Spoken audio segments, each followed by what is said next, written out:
नमस्कार। आकाशवाणी से विश्व दर्पण के साथ मैं लवली निगम।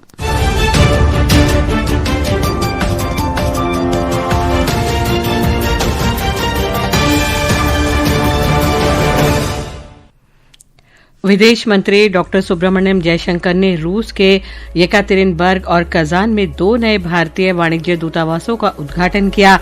कहा, वाणिज्य दूतावास 2030 तक भारत और रूस के बीच $100 बिलियन का द्विपक्षीय व्यापार हासिल करने में सहायता करेंगे। यूक्रेन में रूस के ड्रोन और मिसाइल हमलों में 25 लोग मारे गए। अमेरिका के राष्ट्रपति डोनाल्ड ट्रंप ने सऊदी अरब को औपचारिक रूप से प्रमुख गैर नाटो सहयोगी घोषित किया। गोवा के पणजी में 56वें भारतीय अंतर्राष्ट्रीय फिल्म महोत्सव कल से शुरू और निशानेबाजी में अभिनव देशवाल और प्रांजलि प्रशांत धूमल की जोड़ी ने टोक्यो में 25वें बधिर ओलंपिक में 10 मीटर एयर पिस्टल मिक्स स्पर्धा में स्वर्ण पदक जीता।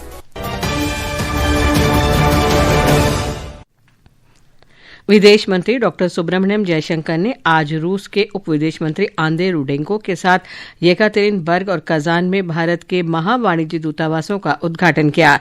डॉक्टर जयशंकर ने कहा कि ये दूतावास दोनों देशों के संबंधों के लिए बहुत महत्वपूर्ण हैं। इन नए वाणिज्यिक दूतावासों की शुरुआत से रूस में न केवल भारत की राजनयिक उपस्थिति बढ़ेगी, बल्कि दोनों देशों के बीच व्यापार, पर्यटन, आर्थिक, वैज्ञानिक, तकनीकी, शैक्षणिक और सांस्कृतिक संबंधों को बढ़ावा मिलेगा। ये दूतावास 2030 तक द्विपक्षीय व्यापार को $100 अरब तक बढ़ाने के संयुक्त प्रयासों को भी बढ़ावा देंगे। $100 बिलियन by 2030। पश्चिमी यूक्रेन में रूस के ड्रोन और मिसाइल हमलों में कुल 25 लोग मारे गए। इन हमलों में चेर्नोबिल में 2 इमारतों को निशाना बनाया गया। यूक्रेन के राहत अधिकारियों ने बताया कि 2022 में रूस द्वारा अपना सैन्य अभियान शुरू करने के बाद से अब तक के सबसे घातक हमलों में से एक 73 लोग घायल हुए हैं। यूक्रेन के सांसदों ने आज न्याय मंत्री जर्मन गालुशेंको को बर्खास्त करने के लिए मतदान किया। सांसदों ने हाल ही में लगे उन आरोपों का हवाला दिया कि गालुशेंको ने एक व्यवसायी के हितों को अनुचित तरीके से आगे बढ़ाया था। यूक्रेन के अधिकारियों ने एक सरकारी परमाणु ऊर्जा कंपनी में कथित तौर पर करोड़ों डॉलर की रिश्वतखोरी की योजना के संबंध में आरोप लगाए हैं। दक्षिणी लेबनान में स्थित एन अल हिलवेक फलस्तीनी शरणार्थी शिविर पर एक इजरायली ड्रोन हमले में 13 लोग मारे गए और कई अन्य घायल हो गए। लेबनान की सरकारी राष्ट्रीय समाचार एजेंसी के अनुसार यह हमला सीडोन के बाहरी इलाके में एक मस्जिद की पार्किंग में खड़ी एक कार पर हुआ। उधर इजरायली सेना ने कहा है कि उसने हमास के एक प्रशिक्षण परिसर को निशाना बनाया, जिसका उपयोग कथित तौर पर हमले की तैयारी के लिए किया गया था। इजरायल ने हमास के खिलाफ अभियान जारी रखने का संकल्प लिया है। उद्योग और वाणिज्य मंत्री अलहाज नूरुद्दीन अजीजी के नेतृत्व में उच्च स्तरीय अफगान प्रतिनिधिमंडल ने आज भारत अंतर्राष्ट्रीय व्यापार मेले का दौरा किया। अफगान मंत्री की इस यात्रा का उद्देश्य द्विपक्षीय व्यापार और निवेश संबंधों को मजबूत करना है। विश्व दर्पण समाचार आकाशवाणी से प्रसारित किए जा रहे हैं। ताज़ा समाचार जानने के लिए आप हमारे social media handle @AIR news Hindi को फॉलो कर सकते हैं। राष्ट्रपति डोनाल्ड ट्रंप ने सऊदी अरब को औपचारिक रूप से प्रमुख गैर नेटो सहयोगी मनोनीत किए जाने की घोषणा की है।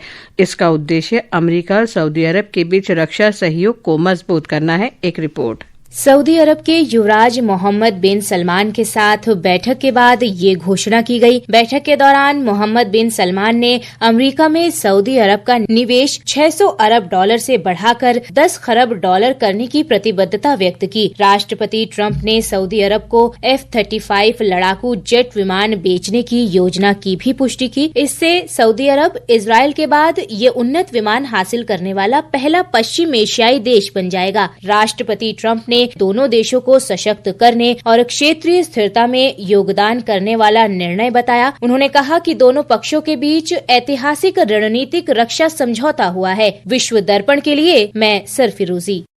अमेरिका चीन आर्थिक और सुरक्षा समीक्षा आयोग की एक नई रिपोर्ट में चीन पर ऑपरेशन सिंदूर के बाद दुष्प्रचार अभियान चलाने का आरोप लगाया गया है।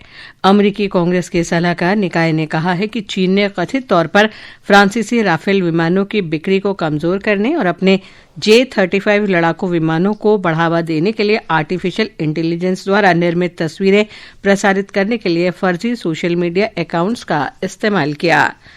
अमेरिकी कांग्रेस ने दिवंगत यौन अपराधी जेफरी एप्स्टीन से संबंधित सरकारी दस्तावेजों को सार्वजनिक करने संबंधी एक विधेयक को मंजूरी दे दी है। प्रतिनिधि सभा ने कल 427-1 के बहुमत से इस सीनेट को भेज दिया, जिसने इसे सर्वसम्मति से पारित करने पर सहमति जताई। औपचारिक रूप से मंजूरी मिलने के बाद यह अमेरिका के राष्ट्रपति डोनाल्ड ट्रंप के पास जाएगा, जिसे वो हस्ताक्षर करके कानून बनाएंगे। अमेरिका ताइवान को लगभग $70 करोड़ की उन्नत वायु रक्षा मिसाइल प्रणाली का निर्यात करेगा। एक सप्ताह में ताइवान को दिए जाने वाला ये दूसरा हथियार पैकेज है। हिंद प्रशांत क्षेत्र में अब तक केवल ऑस्ट्रेलिया और इंडोनेशिया को ही इस प्रणाली की सुविधा थी। यूक्रेन में रूस के आक्रमण से बचाव के लिए इस्तेमाल की गई राष्ट्रीय उन्नत सतह से हवा में मार करने वाली मिसाइल प्रणाली NASAMS वायु रक्षा क्षमताओं में अग्रणी है। श्रीलंका के राष्ट्रपति अनुरा कुमार दिसानायके ने बताया है कि देश का राजनीतिक एजेंडा सांप्रदायिक विभाजन से प्रभावित नहीं होगा। उन्होंने संसद में कहा कि पराजित राजनीतिक समूह जातीय तनाव भड़काने की कोशिश कर रहे हैं, क्योंकि विपक्ष के अन्य स्वरूप अपनी गति खो रहे हैं। रक्षा लोक सुरक्षा मंत्रालयों के खर्च पर बहस के दौरान उन्होंने कहा कि कुछ गुट हाल की घटनाओं को सांप्रदायिक विवाद के रूप में पेश करने की कोशिश कर रहे हैं। बांग्लादेश के राष्ट्रीय सुरक्षा सलाहकार NSA खलीलुर रहमान कोलंबो सुरक्षा सम्मेलन CSC की बैठक के लिए कल शाम निर्धारित समय से एक दिन पहले नई दिल्ली पहुंचे। मुख्य सलाहकार की प्रेस शाखा ने बताया कि भारत के राष्ट्रीय सुरक्षा सलाहकार अजीत डोभाल ने डॉक्टर रहमान को क्षेत्रीय मंच में भाग लेने का निमंत्रण दिया है। हजारों युवा डॉक्टर आज ट्यूनीशिया में उच्च वेतन की मांग को लेकर हड़ताल पर चले गए। ये हड़ताल आर्थिक तंगी और सार्वजनिक सेवाओं में व्यवधानों से उपजी सामाजिक अशांति की व्यापक लहर का हिस्सा है, जो 2021 में सत्ता में आने के बाद से राष्ट्रपति कैस सईद के लिए एक बड़ी चुनौती बन गई है। 56वां भारतीय अंतर्राष्ट्रीय फिल्म समारोह 2025 कल से गोवा में आरंभ होगा। इस 9 दिवसीय फिल्म महोत्सव की शुरुआत देश की समृद्ध सांस्कृतिक विरासत को दर्शाती परेड के साथ होगी। हमारे संवाददाता ने बताया है कि महोत्सव में 80 से अधिक देशों के फिल्म निर्माता और दर्शक शामिल होंगे। इफ्फी 2025 कई मायनों में खास है। इस वर्ष उद्घाटन समारोह को एक नए रूप में पेश किया जा रहा है और पारंपरिक इंडोर कार्यक्रम की जगह अब स्ट्रीट कार्निवाल ने ले ली है। ये परेड कल दोपहर बाद ऐतिहासिक ओल्ड GMC बिल्डिंग से प्रारंभ होकर दर्शकों को मंत्रमुग्ध करती हुई इफ्फी के 5 प्रमुख आयोजन स्थलों में से एक कला अकादमी तक पहुंचेगी। परेड में आकर्षक झांकियां, विविध सांस्कृतिक प्रस्तुतियां और रंग बिरंगे जुलूस विशेष आकर्षण का केंद्र होंगे। इस वर्ष की उद्घाटन फिल्म ब्राजील की द ब्लू ट्रेल है। इस महोत्सव के दौरान 13 विश्व प्रीमियर और 46 एशियाई प्रीमियर होंगे। सर्वश्रेष्ठ फिल्म को प्रतिष्ठित गोल्डन पिकॉक पुरस्कार के साथ 40 लाख रुपए का नकद सम्मान दिया जाएगा। इस बार जापान फोकस देश है, स्पेन भागीदार राष्ट्र के रूप में शामिल हो रहा है और ऑस्ट्रेलिया स्पॉटलाइट देश के तौर पर आमंत्रित है। 80 से अधिक देशों के अतिथियों, फिल्म निर्माताओं और 270 से ज्यादा फिल्मों की भागीदारी आयोजन को वास्तव में अंतर्राष्ट्रीय आयाम प्रदान कर रही है। आदर्श के साथ निखिल कुमार, आकाशवाणी समाचार, पणजी, गोवा। बधिर ओलंपिक निशानेबाजी प्रतियोगिता में भारत के अभिनव देशवाल और प्रांजलि प्रशांत धूमल ने 10 metre air pistol doubles team स्पर्धा में स्वर्ण पदक जीता है। कुशाग सिंह राजावत ने 50 मीटर राइफल प्रोन स्पर्धा में कांस्य पदक हासिल किया। भारतीय निशानेबाज अभी तक इस प्रतियोगिता में कुल 11 पदक जीत चुके हैं। उधर ऑस्ट्रेलियाई ओपन सुपर 500 बैडमिंटन टूर्नामेंट में लक्ष्य सेन और HS प्रणय सहित 5 खिलाड़ियों ने पुरुष सिंगल्स के दूसरे दौर में जगह बना ली है। लक्ष्य सेन ने चीनी ताइपे के सूली यांग और प्रणय ने योहानसेन सॉट मार्सेलिना को पराजित किया। अंत में मुख्य समाचार एक बार फिर। विदेश मंत्री डॉक्टर सुब्रमण्यम जयशंकर ने रूस के येकातेरिनबर्ग और कजान में 2 नए भारतीय वाणिज्य दूतावासों का उद्घाटन किया। कहा, वाणिज्य दूतावास 2030 तक भारत और रूस के बीच $100 बिलियन का द्विपक्षीय व्यापार हासिल करने में सहायता करेंगे। यूक्रेन में रूस के ड्रोन और मिसाइल हमलों में 25 लोग मारे गए।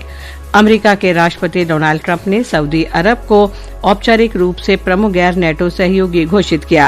गोवा के पणजी में 56वें भारतीय अंतर्राष्ट्रीय फिल्म महोत्सव की कल से शुरुआत और निशानेबाजी में अभिनव देशवाल और प्रांजलि प्रशांत धूमल की जोड़ी ने टोक्यो में 25वें बधिरों के ओलंपिक में 10 मीटर एयर पिस्टल मिक्स स्पर्धा में स्वर्ण पदक हासिल किया। इसके साथ ही विश्व दर्पण का ये अंक समाप्त हुआ। नमस्कार।